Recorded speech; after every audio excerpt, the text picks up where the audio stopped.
Welcome to Postcards to the Universe with Melisa Caprio. Do you believe in magic? What if you were told that all you had to do was get a little creative and work a magic spell to bring anything you can imagine into your life? Here on Postcards to the Universe, we will share manifesting, tips, postcards, creativity, abundance, and prosperity. Here is your host, Melisa Caprio.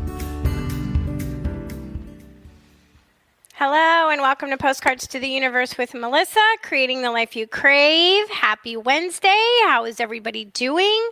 I hope you guys are doing well.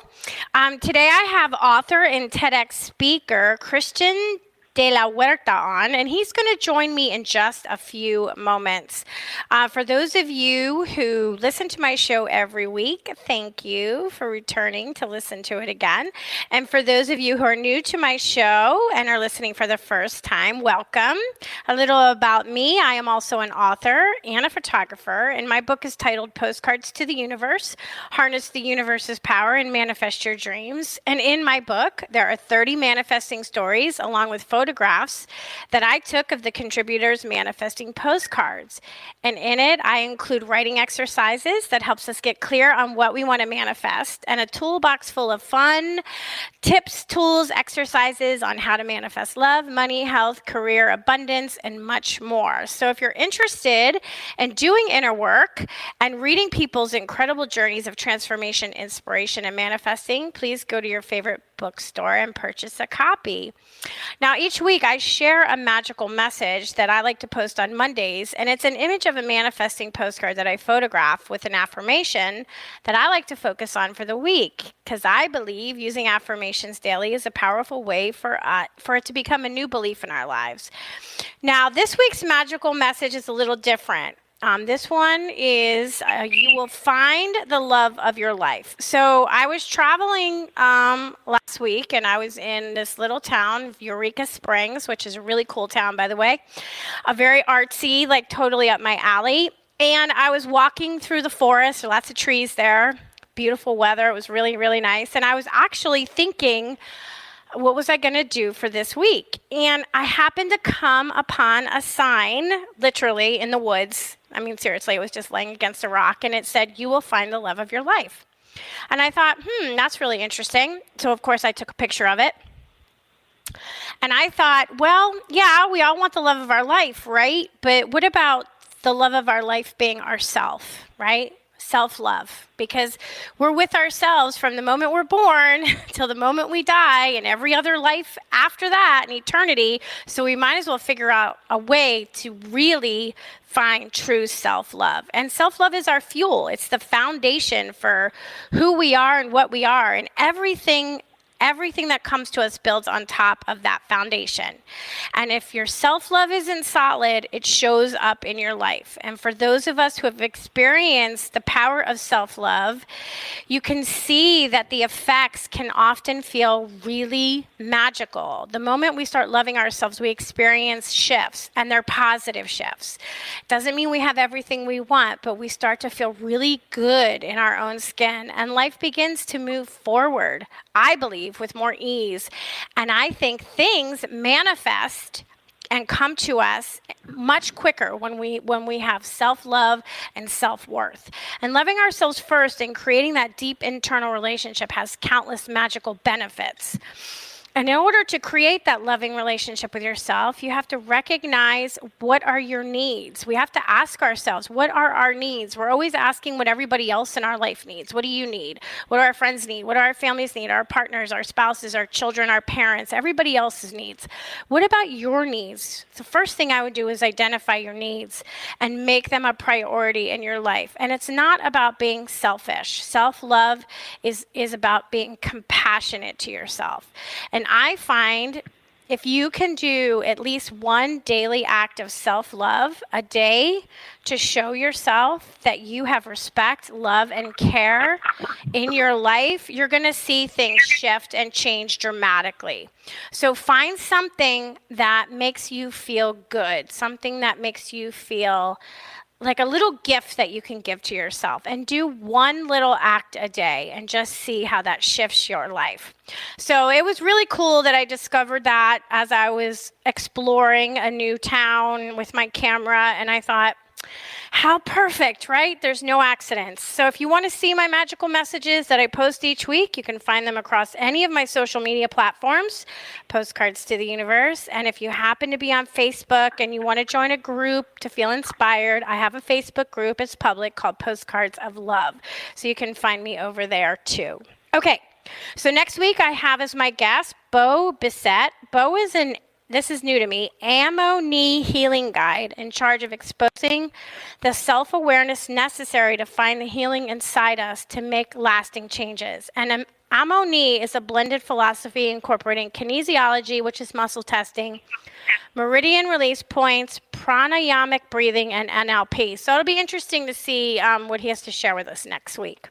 But to get to and to introduce you to my guest today, Christian de la Huerta, award-winning author and TEDx speaker. Christian is a sought-after spiritual teacher, personal transformation coach, and leading voice in the breathwork community.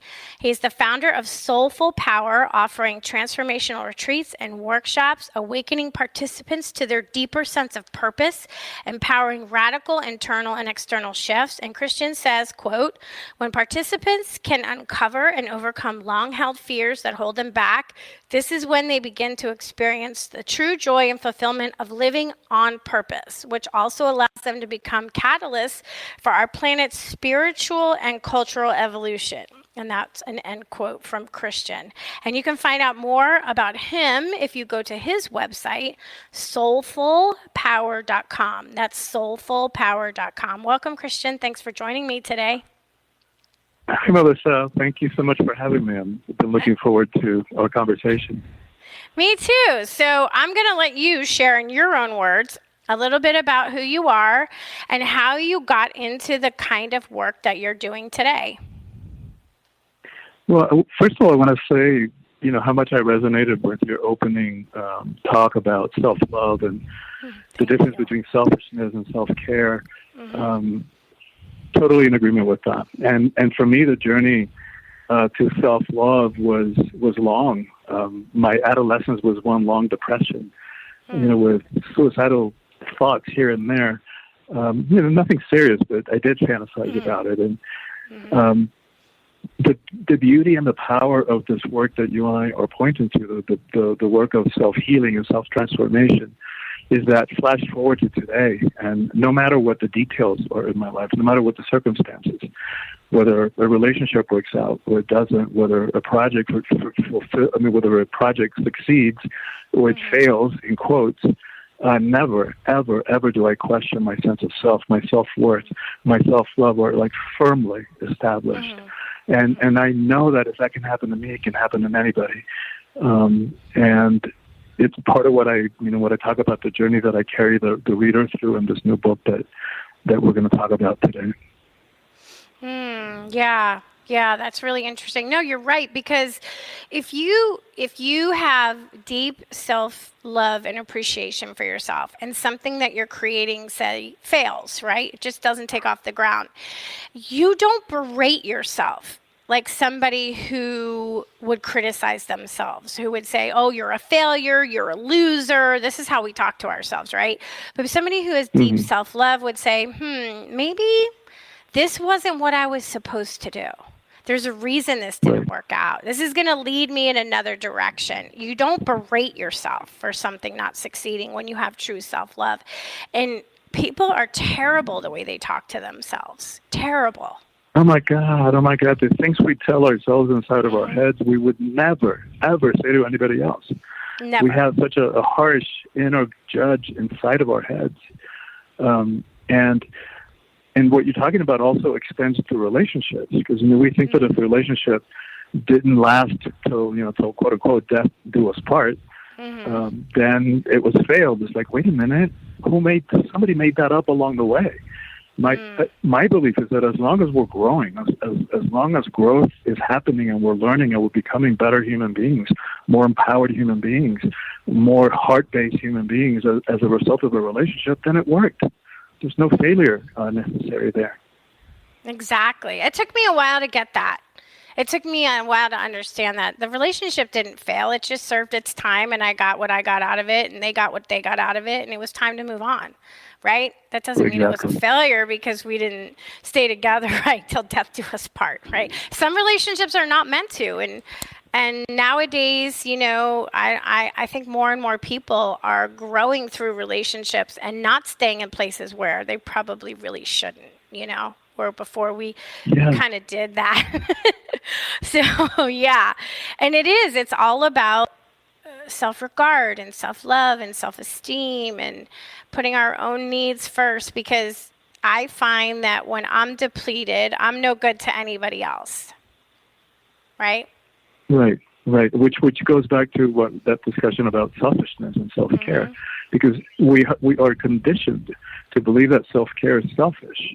But it's not. It's the opposite way around. It's like you know, the metaphor when we first ride an airplane, when we get on an airplane, the first thing they tell us, put on your mask first before even that of a child. And that's because if we're not taking care of self, we're not good for anybody. And for anybody who's listening to this kind of a podcast, Postcards to the Universe, we're all service-oriented people. We're about making a difference in this world, about healing ourselves, about healing the world, and healing others. And here's a way that's helpful to think about service. Think of it about the service to kind of like a three-prong, the tripod, service to the sacred, service to the universe. Another one is service to humanity, service to the earth. The third one is service to self. If we don't take care of that one, the tripod can't stand. And then what happens is that service turns into resentment and it turns into servitude, and we start getting bitter about it because we're giving and not receiving, and it's because we haven't put that into the equation, which is self-care. Exactly.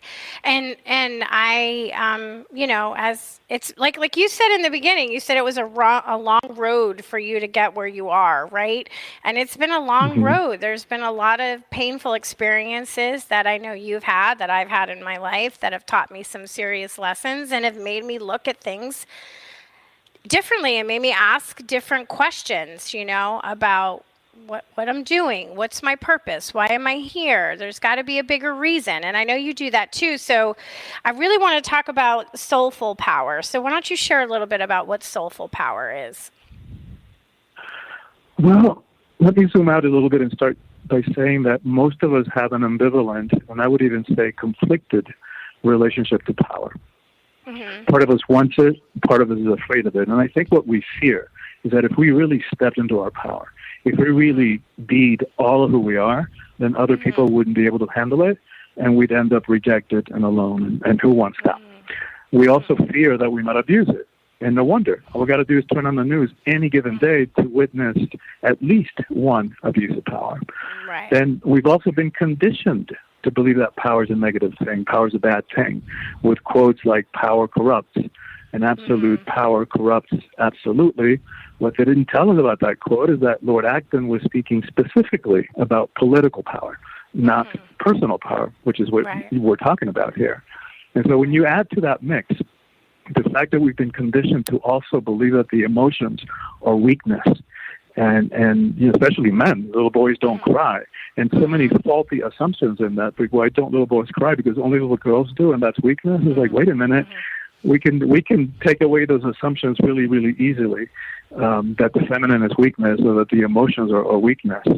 But what happens is when you put all that into the mix, what happens is we end up giving away our power, our innate, inherent power that nobody can give us. Nobody can take it away. We are the only ones who can give it away. And the sad part, Melissa, is that the lamest of reasons that we give it away for. We say yes when inside we feel no for an illusion of security. We stuff ourselves into tiny little boxes so as to not rock the boat, for a false sense of acceptance, and we settle for crumbs of pseudo love. And so it's not an effective strategy. So what this book talks about is how do we step into power in a way that's not about hierarchy, control, fear, force, domination. How do we step into power in a way that doesn't require that we push anybody down, step on them in order for us to feel powerful? And yeah, when you have true self-love and self-esteem, you don't want to step on anybody else anyway. That's another thing that's wonderful about it, because it's the people that feel insecure and are ego-based that want to step on other people, not the people that really love themselves, because that love, it comes out of our hearts. We want others to love themselves also, right? Because if everybody loved themselves 100%, what would this world look like? A lot different than it looks right now. Yeah, no, exactly, and that's why I love that you started us out with that, because that's the bottom line, right? Mm-hmm. Self-love, and how do we get there? I mean, first of all, is self-awareness. We can't do anything about something we're not aware of. So first of all, we got to spend some time and figure out why we do the things we do. Why do we attract certain kind of people into our life? Why do we get triggered by some people and not others? Why do we get stuck in these ruts of behavior and patterns of self-sabotage in our relationships that sometimes feel like it's the same boring movie? Might be a different actor, different co-lead, but the same kind of crap coming up, the same argument, the same stuff. And so at some point, we've got to get honest and say, hey, wait a minute, there's only one common denominator in every one of these relationships, every one of these arguments, and it's me. Right? So why do we do the things we do? And so self-awareness opens the door to self-acceptance, which then makes possible self-love. That's perfect. Okay, so we just came up to our first break. So let's take our break here because there's more things I want to talk about. Especially I want to talk with you about boundaries. I think that's important. Stay tuned, guys, and we'll be back in just a couple of minutes.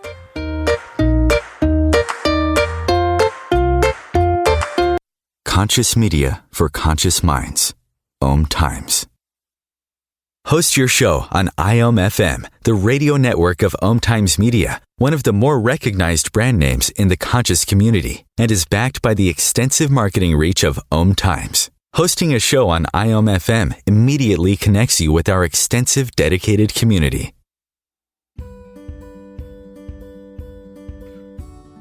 Hi, I'm Melisa Caprio from Postcards to the Universe, creating the life you crave. Do you believe in magic?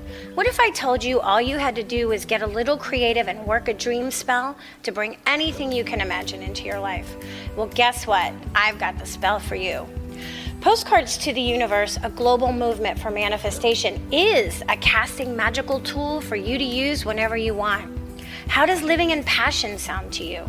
Join me in my movement where you get to create in the magical playground. Let's think outside the box and do some playful conjuring. By casting out our desires with a manifesting postcard, we explore our hearts and allow the alchemy of our dreams to appear. And don't forget to tune in each week here on OMTimes Radio with my show, Postcards to the Universe, creating the life you crave at 4 p.m. Eastern Time. I share tips on creativity, abundance, and prosperity, and you will be introduced to the coolest guests, trailblazers, mystics, and creatives who enrich our lives.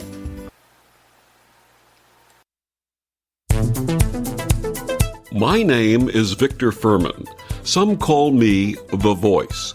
I've always been fascinated with human nature, spirituality, science, and the crossroads at which they meet.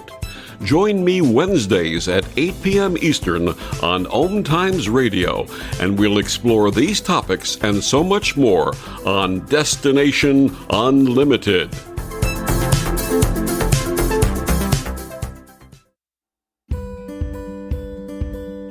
The rainbow is God's promise of hope for you and me. And though the clouds hang heavy and the sun we cannot see, we know above the dark clouds that fill the stormy sky, hope's rainbow will come shining through when the clouds have drifted by. Teresa Caprio is the president and founder of Rainbow Guardian Inc., a nonprofit 501c3 serving the intellectually challenged / developmentally disabled, including autism. Teresa started the foundation in 1995 so she could help make a better life for her intellectually challenged daughter.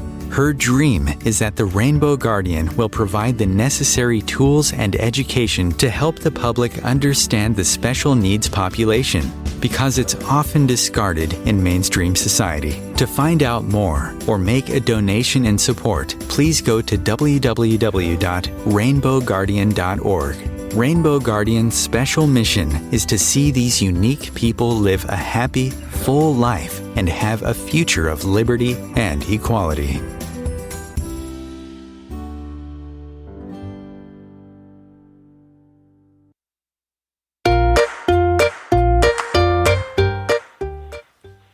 Welcome back. So if you're just joining me today, I have author of Soulful Power and TEDx speaker, Christian de la Huerta on, and we were talking about self-love and personal power before the break, so we're going to continue this conversation. And I was thinking, you said something before about sometimes when we give our power away, we end up being resentful, right?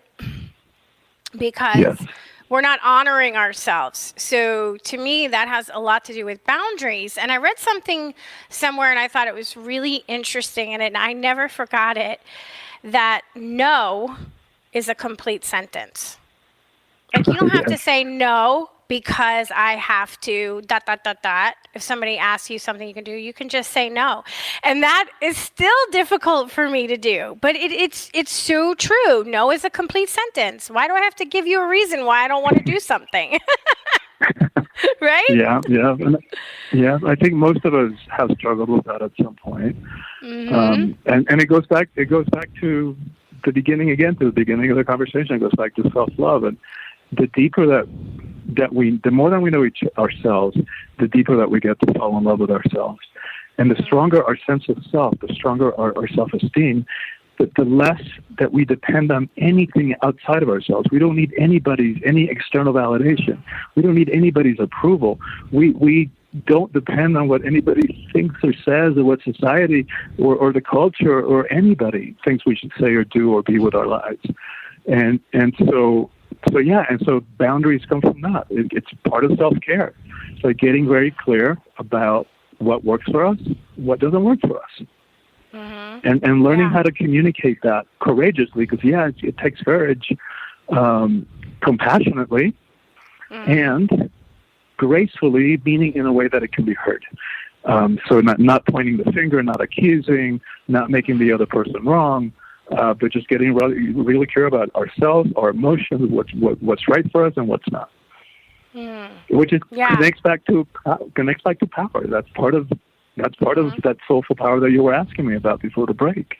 And so part of the way that we solve that conflict, that ambivalence about power, is realizing that there are different kinds of power, that we're talking about different things. So, for example, I talk about worldly power or ego power, which is that the way that the world thinks about power. So we tend to associate power with people who are famous, who have money, who are high up in some kind of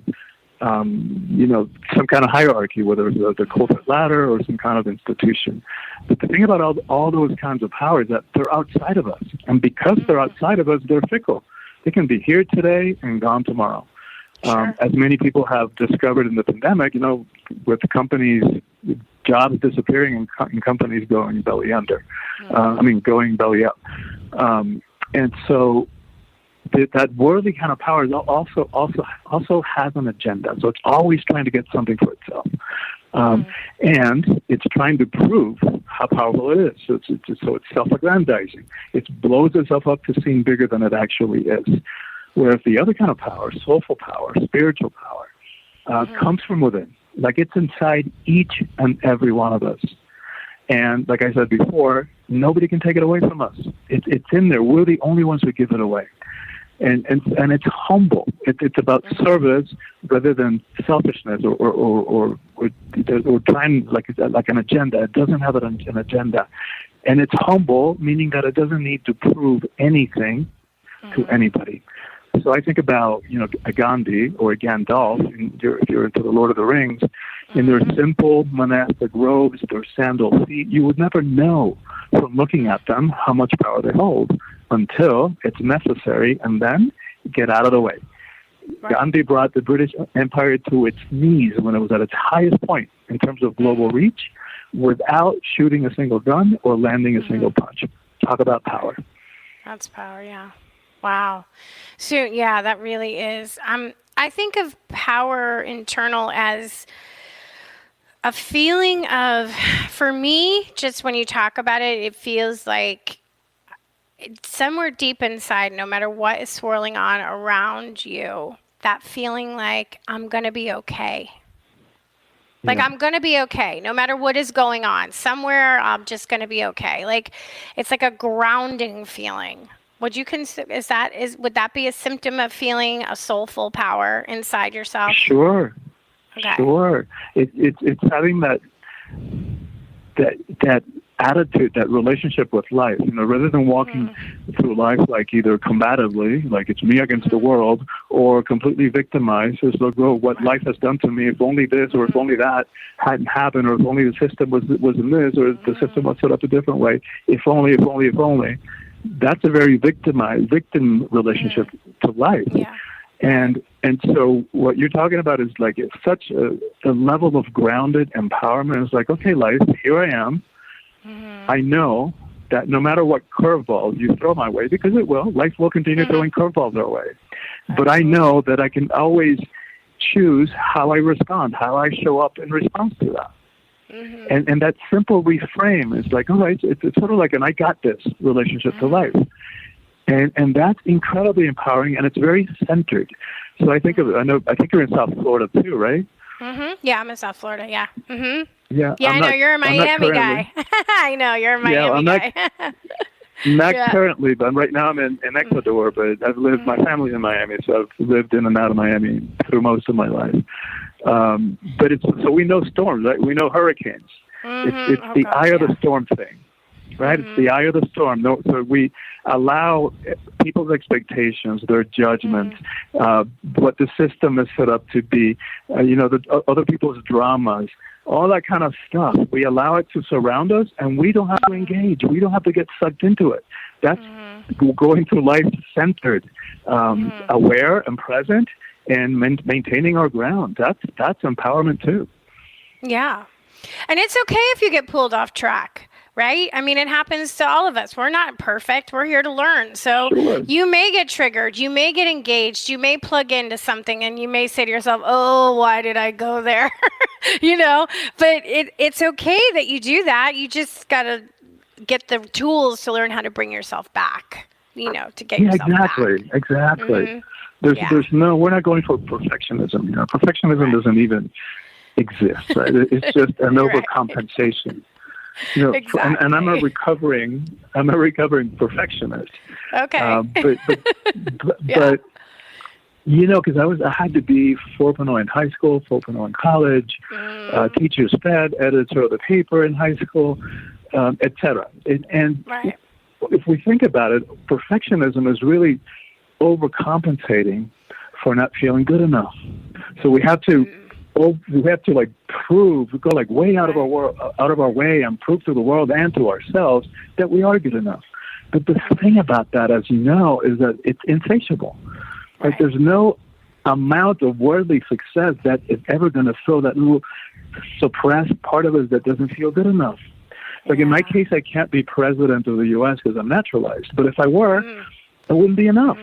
Then I'd have to be president of North America, and then North and South America, and then the Earth, and then the solar system, and on and on and on. It's just never enough. The only way through that is healing that little part of us that doesn't feel good enough. Right. And I know that can happen. I know that can happen because it happened to me.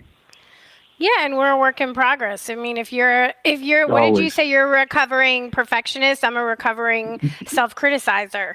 Because it's like my mom would say you were so hard on yourself because I could criticize myself like no other. So I'm super hyper aware of what I say to myself now. I mean, not all the time, 100%, 24 hours a day.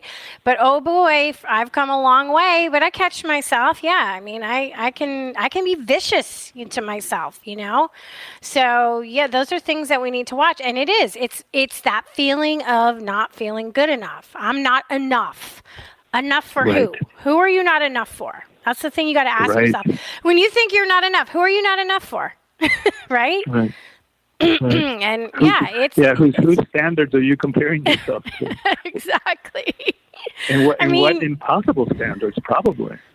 right. I mean, and the the media doesn't help, and social media doesn't help because perfectionism and everybody's perfect and their lives are perfect is all we see, but that's not the real story. That's just No, the of course not. glossy. That's just the glossy picture you're seeing. That's not the real story. Yeah. Glossy and photoshopped. And photoshopped. Oh, I know that to be true. I could spot a Photoshop picture a mile away. Oh my God. And yet we that's allow what we ourselves to think. compare it to. Yeah, Right. we compare ourselves to these impossible standards of beauty that are not even real. Yeah, exactly. And everybody, of course, nobody posts their garbage. Well, some people do, but most people don't post their, I'm exhausted on Facebook. They post their vacation shots, not their dirty dishes, you know what I mean? Or their kids screaming and having meltdowns. That's not what they're posting. So I want to talk we touched on boundaries, but I feel like it's important. So what would you suggest for us to develop? What should we be doing to try to develop healthy boundaries with other people in our lives, especially families? I mean, you're Cuban, right? You're Cuban? Mm-hmm. Yeah. So Cuban. I'm Italian. So we have big families. Sometimes they're codependent. They overstep, right?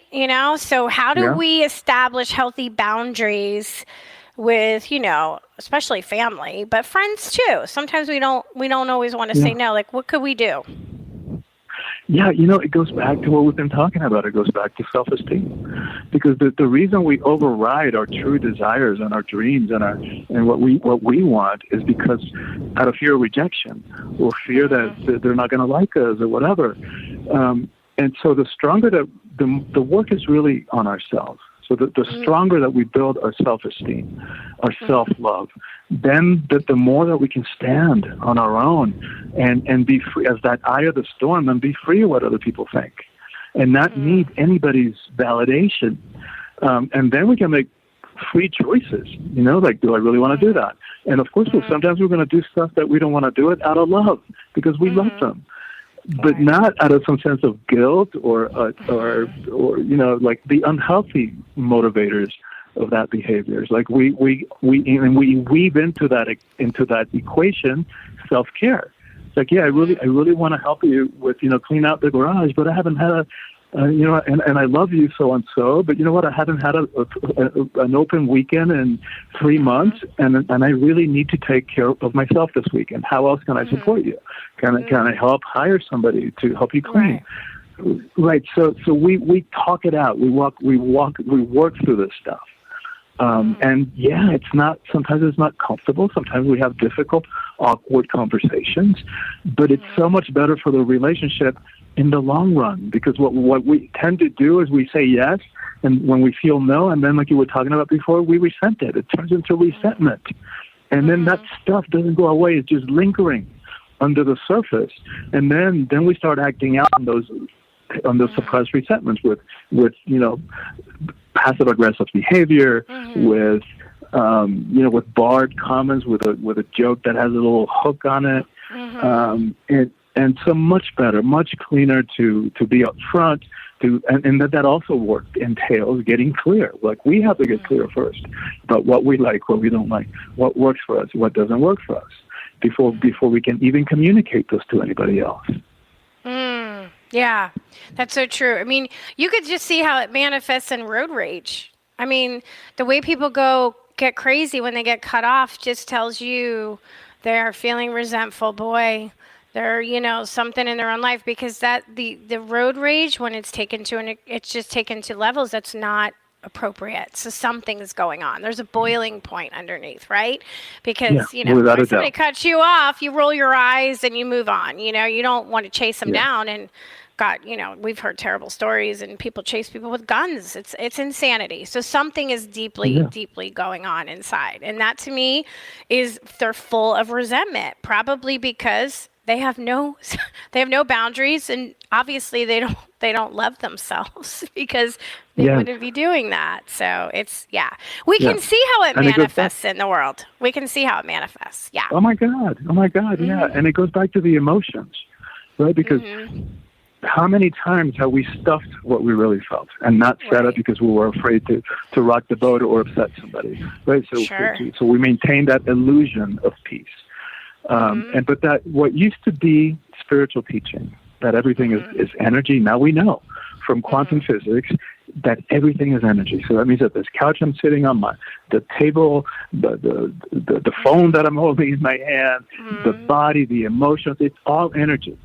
And we know from physics too, energy cannot be destroyed.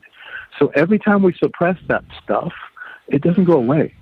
It gets stuffed in the tissues of the body, and after years and decades and a lifetime of suppressing our emotions, we walk around with layers upon layers upon layers of unhealed past and repressed emotions. And then we're trying to have a relationship in the present, and it's all getting filtered through that lifetime of suppression. And that's where we walk around like volcanoes, because what happens is that we stuff it, that energy is going to come out one way or another. So either we stuff it, and then the next unfortunate one comes and says that something the wrong way, and boom, explosion, volcanic eruption, which causes harm. We cause harm to our relationships. And we've all done that. We've all reacted and then regretted what we did or said. Every one of us has done that. Right. Yeah, and so then the other possibility is we suppress. That energy has to come out one way or another, so it starts seeping out and showing up as bodily symptoms, heart attacks, ulcers, cancer. So we've got to get this. We've got to get this, and we've got to learn how to accept our emotions, how to identify our emotions, and how to communicate them in a way that can be heard, right? Responsibly, not like a 2-year-old having a tantrum, but responsibly and courageously and compassionately. Yeah, absolutely. Well, with that, we're going to take our second break, and we'll talk more when we come back. So, guys, stay tuned, and I'll be back in just a couple of minutes with Christian.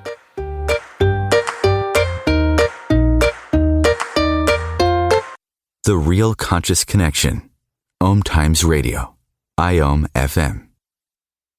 OMTimes Magazine is one of the leading online content providers of positivity, wellness, and personal empowerment. A philanthropic organization, their net proceeds are funneled to support worldwide charity initiatives via Humanity Healing International. Through their commitment to creating community and providing conscious content, they aspire to uplift humanity on a global scale. OMTimes, co-creating a more conscious lifestyle. Imagine yourself being transported to India, to the banks of the Ganga and an ashram in Rishikesh. Visualize that you are welcome to satsang with an American sannyasi who shares the wisdom of her guru. Your visualization has manifested. Join Sattvi Bhagawati Saraswati for inspiration and transformation every Thursday at 11 a.m. Eastern on OMTimes Radio.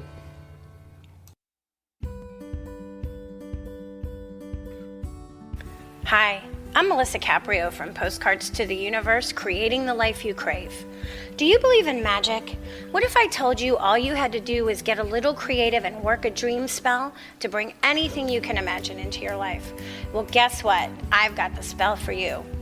Postcards to the Universe, a global movement for manifestation, is a casting magical tool for you to use whenever you want. How does living in passion sound to you?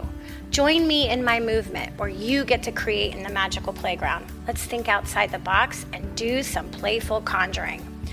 By casting out our desires with a manifesting postcard, we explore our hearts and allow the alchemy of our dreams to appear.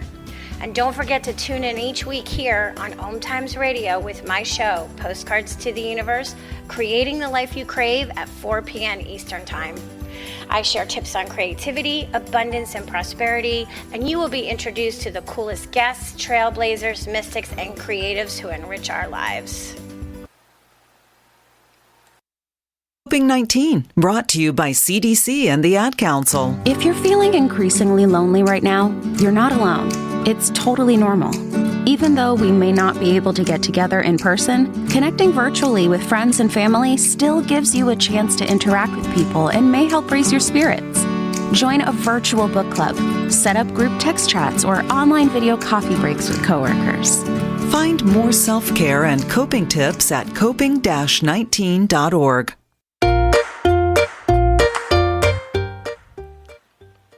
Welcome back. So, Christian, before the break, we were talking about how unprocessed emotions manifest either outwardly or inwardly. And I'm one of those people that it manifests in my body. I'm super sensitive, and I'm an empath also. So my body will manifest something. And that's how I know something's going on. Right. I'm like, oh, I got to look at this. Why is this happening? Right? Right. Yeah, it's interesting. I've had some things develop during the pandemic, which were unrelated to COVID, so that's it. And it came up. So for me to do some more inner work, because it's always a process. It never stops. You never stop. It's like peeling an onion. There's always another layer underneath. Wouldn't you agree? Yeah. And you know what? How boring would it be if there was an end to it? I don't know. Sometimes I feel like, I could be a little bored for just a bit. Right? Well, but there are some things that stop. Like in my experience, like I've stopped that self-inflicted mind F-bomb. The number that we do on ourselves. Like I've stopped that. And I can see it when it's trying to rear up its little head, and I can nip it at the bud. Right. I think there's always also an end to suffering. Not that there's an end to pain. There's always going to be pain in life. Like people are going to come, people are going to go, loved ones are going to pass. We're going to witness horrible tragedies in the world. Right. But it doesn't have to stick in us as suffering. And which goes back to the discussion of the emotions, because what happens is if we don't express our grief, if we don't find a way to give it voice, it congeals, it turns into depression. And if we don't express our anger, it turns into rage, as we were talking about before. So we've got to get this. Yeah, we definitely have to. And you talk about self-sabotaging behaviors. So let's talk a little bit about that, because a lot of us do that, right? We'll be on a great path. We'll be doing so well, and then all of a sudden, we'll pick up that cigarette. We'll take that drink. We'll maybe go back to a relationship that's not good for us. Like, why do we do that? I mean, it's a big conversation, and I think we've all done that too at some point. Sure. Or a huge project, and there's an important meeting coming up, and we show up late, or we miss it, or something. Right. So lot to say about that. In my retreats, we spend a lot of time on that, as to figuring out why we do the things we do. But another expression of that is with our relationships, like you started to talk about. That sometimes feels like in that same boring movie. Like I've been here before. I recognize this pattern. So why do we? That's why it's so important to do this work. And everything we're talking about, it takes work, right? It doesn't come easy in the beginning. It becomes second nature the more we do it, and it becomes easier. But it's work, and that's why this book that we're talking about, Awakening the Soulful Power, which is the first of a series of 3. It's part of the series is titled Calling All Heroes, because that's what we're talking about. It's heroic work. Like to be willing to ask these hard questions. Why do we do the things we do? Why do we believe the things that I believe? Why does this person trigger me? And when it doesn't trigger my friend Melisa, but it triggers me. So what does she get my goat? And why do we get stuck in these patterns of self-defeating and negative behaviors? And it's work, but it is incredibly, infinitely rewarding, because the ultimate outcome is freedom, so that we get to do what we want to do, and we get to do things out of choice, not because of we're being motivated by something unhealed in us that happened when we were 5 or 10 or 15. And we're still coming from that unhealed and repressed stuff because it was too intense to look at that age. We just weren't ready. But so, like, for example, our parents got divorced, using that as an example, and when we were young, and like is the case for so many. And rather, like we didn't, at that age, we didn't understand about adult relationships. We didn't know anything about relationships. We didn't know about what was going on between them. We didn't know how they were taught to do relationships by their parents and their parents before that and their parents before that. We didn't know what was going on in their heads in terms of, mental imbalances or chemical imbalances or substance abuse. We took it on. We made it about ourselves. Right. And so we reached these huge conclusions about ourselves. It was like, oh my God, how could daddy leave or how could mommy leave? Don't they love me? And then the deeper conclusion is like, well, what does it mean that they don't love me? What does it say about me? What's wrong with me? And there you go. And there you go. But that's too intense for us to look at, so we suppress it. But again, just because we suppress it, it doesn't go away. That's been underneath the surface, impacting every one of our relationships. And if we're approaching a project or a relationship with that underlying belief that there's something wrong with me, well, there you go. That's why we sabotage ourselves, because we don't deserve it. Yeah, and that really plays out in relationships. Especially romantic relationships. Romantic relationships are a perfect place to look at in your life about what's playing out. What stories, what subconscious stories are running the show? Yeah, for sure. Because it brings everything right up to be healed. And it's an opportunity for us to heal it. But most of us, what do? We run away from it. Oh, it's not working. Exactly. Oh, they're this. Exactly. And then we repeat it with the next person and the next person. Exactly. And again. And those are the self-sabotaging patterns right there. And so what's important to do is that the only way out of that is to go inside and to face those inner demons and to remember stuff and to maybe feel stuff that's not fun to feel or remember. But it is so worthwhile, because what we get to is that we realize that those conclusions that we made about ourselves were not real. They weren't true. They were misunderstandings of young minds that just didn't know any better. And so it's important and necessary and heroic work. Yeah, it is. It is heroic work. It's not for the faint of heart, but it's very rewarding when you see yourself getting through it. And when you can see the light at the end of the tunnel and you're like, oh, okay. You're like, okay. You feel the power. You feel inside powerful. It's good. Yeah. It's good stuff. It's not easy, but it's good. No, it changes everything. Life changes. Our relationships actually have a chance of working.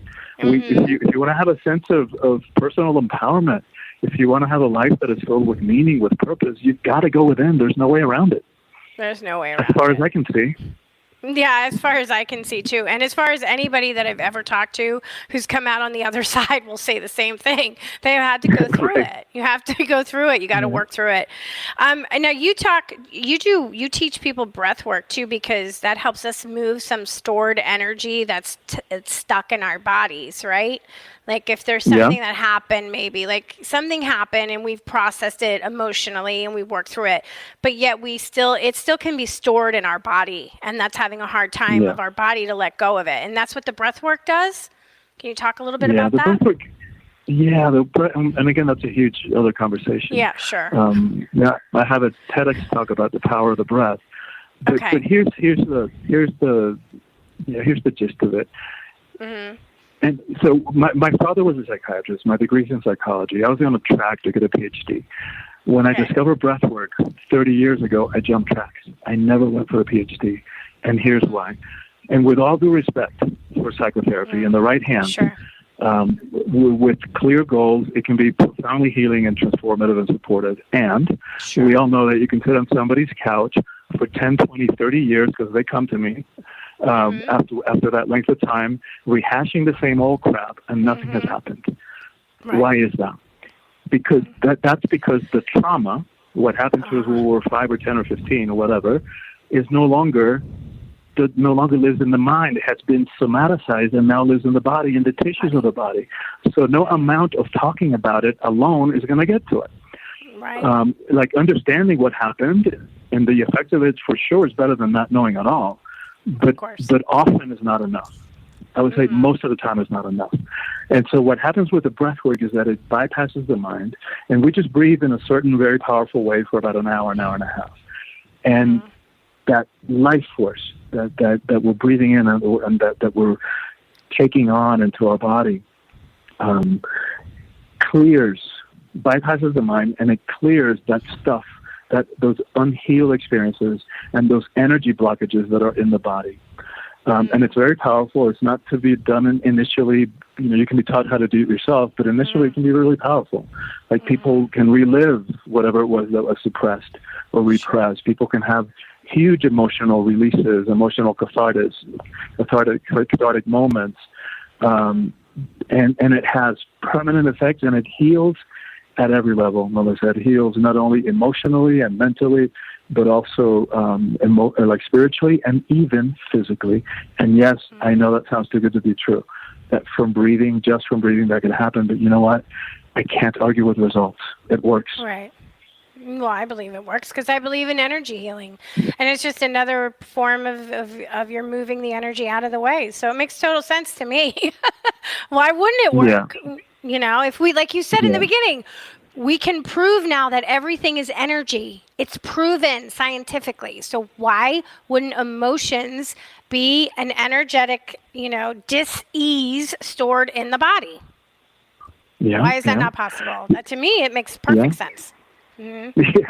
Yeah. And you know what? I've worked with, and I think more and more people are opening up to that kind of thinking. Like I've worked with high-level CEOs in high-tech industry and other industries and communications, millionaires, billionaires all over the world, in China, in Silicon Valley. I'm going back in May.